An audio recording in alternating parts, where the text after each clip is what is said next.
Hi, I'm Amy on A Lolly Life, and this is Ranger. And Mr. Ranger Danger sometimes really loves walking through the mud. I don't know what it is about dogs and little kids, but they just love the mud. And yes, you do, you love it, you love the mud. And so when they come in their house, their feet track mud all over the house. These are a few of the things that I have done to combat the mud, and some of them I like better than others, but there are different ideas that you could try in combating the mud on your dog's feet. The thing that I do most often to keep the mud down off of Ranger's feet is I have dog towels, which really equals really old kitchen towels that are so old that they have holes in them and they're just like practically threadbare. When we come in, I will take the dog towel and I will wipe off his feet with the dog towel. It works much better than many of the other options that we have available to us. Partly because Ranger is so big, lifting him up or things like that, or manhandling his feet into a water bucket, those kinds of things doesn't work as well. But something that is a good idea, and for some dogs it works particularly well, is to have a, you like the smell of it? Does it smell different? This is where your treats were, wasn't it?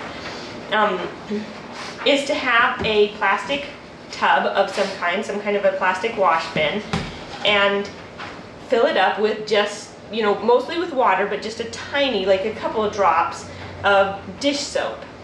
And dip your dog's paw into the water, and then you can dry it off. Or you could even just lay out towels on the floor and have them walk on the towels that are all on the floor.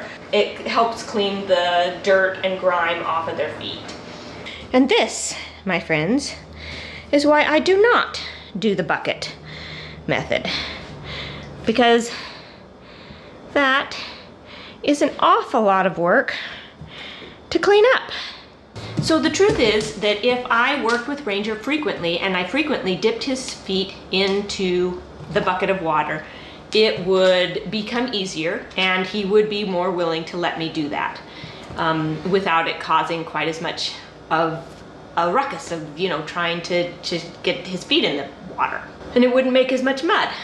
However, if his feet are dirty enough that I can't clean them off what I feel would be sufficient with just a rag, with just a dog towel, then to me, it's not worth it to get out the bucket of water. I would rather just take him to the bathtub and spray down his feet and do it that way.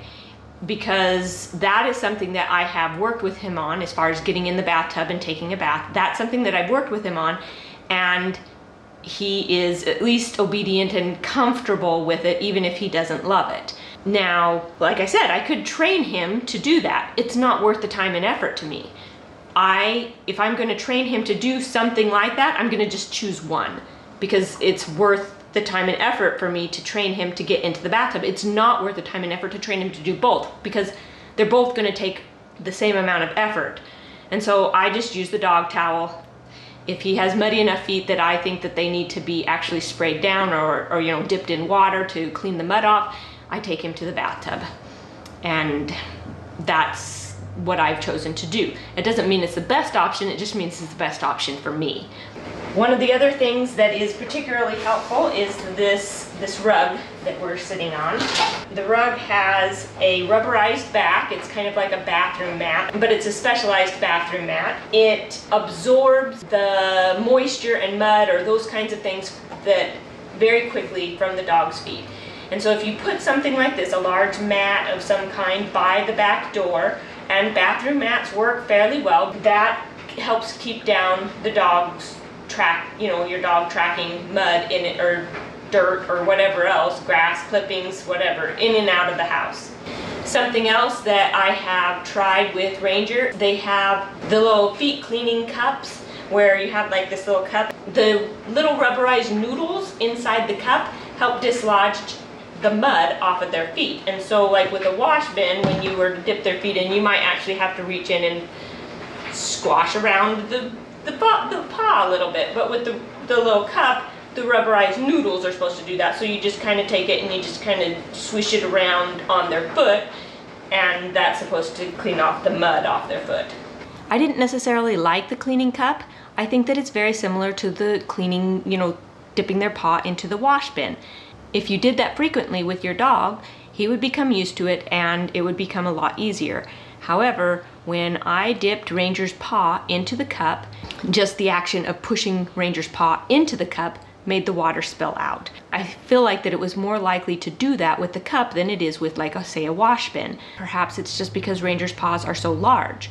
That water that spilled out, the first paw, it spilled out, it was fairly clean water, but by the last paw, it was basically just spilling mud on the ground. Now, I suppose I could have dipped his paws into the cup outside instead of doing it in the house. However, generally speaking, when Ranger's paws are muddy, it is because of rain. And I didn't want to do it outside because it was raining. Or it's because it was really cold and snowy and like the mud gets like all muddy in the winter.